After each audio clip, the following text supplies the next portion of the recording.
உங்களுக்கு பிடித்த அதாவது சென்னை பத்தி கேள்விப்பட்டு சென்னை பத்தி இப்போ சென்னைனா உங்களுக்கு ஞாபகம் வரதுக்கூடிய விஷயம்னா என்ன சொல்வீங்க?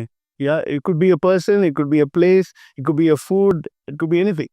சென்னை வந்து ட்ரெடிஷனாக கல்ச்சராக இந்தியாவில் த பெஸ்ட் பிளேஸ். அந்த கல்ச்சர் எங்கேயும் கிடைக்காது. வில்லேஜ் அங்கே நம்ம முன்னாடியெல்லாம் தமிழ் சினிமா பார்த்துட்டே இருந்தேன். நம்ம ஹீரோ ஃபேவரட் ஹீரோ சொல்ல இருந்தால் உலக நாயக தான்.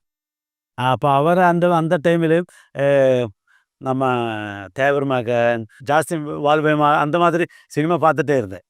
அப்போ அந்த அந்த அந்த ஃபிலிம் அந்த தேவர் மகையில் அந்த ட்ரெடிஷ்னல் ஸ்டைலு முன்னாடி சிவாஜி கணேசன் வந்து அந்த பெரிய மீசை போட்டு ஊருக்கு ராஜா மாதிரி அது வந்து யூரோப்புக்கு அந்த ஹேர் பெருசாக ஹேர் போட்டு நம்ம கமல்ஹாசன் வந்துட்டு அந்த ஸ்டோரி எல்லாம் அந்த கல்ச்சர் இங்கே தமிழ்நாட்டில் இருக்கு.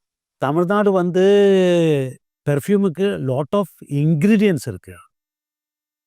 வெற்றி வீர் ராமச்சர் சொல்லும். ராமச்சர் வெற்றி வீர் தான் சொன்னேன். வெற்றி வீர் நம்ம ஊருக்கு ஸ்டார்டிங் மேரேஜ் லைஃபுக்கு ஸ்டார்டிங் பண்ணது நம்ம கேரளாவில் எல்லாம் அந்த மல்லிப்பூவா ஜாஸ்மின்.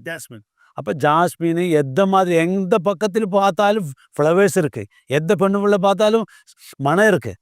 പക്ഷെ அது பெர்ஃப்யூம் பண்ண கூட இல்லை, பெர்ஃப்யூம் இல்லை, நேச்சுரல் தான். அப்போ அந்த அளவுக்கு ஏன் எல்லா டைம்லையும் பெர்ஃப்யூம் அந்த ஃப்ளேவர் அந்த மாதிரி இருக்காது.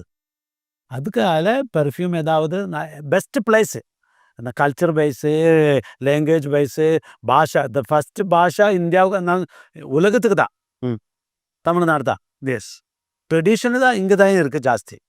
இப்போ பெஸ்ட் பிளேஸ் தான் நினைக்கிறது சென்னை தான். ஸோ அவருக்கு வந்து ட்ரெடிஷன் தமிழ்நாடுனா ட்ரெடிஷன் பிடிச்சிருக்கு, அப்புறம் கமல் சார் பிடிச்சிருக்கு.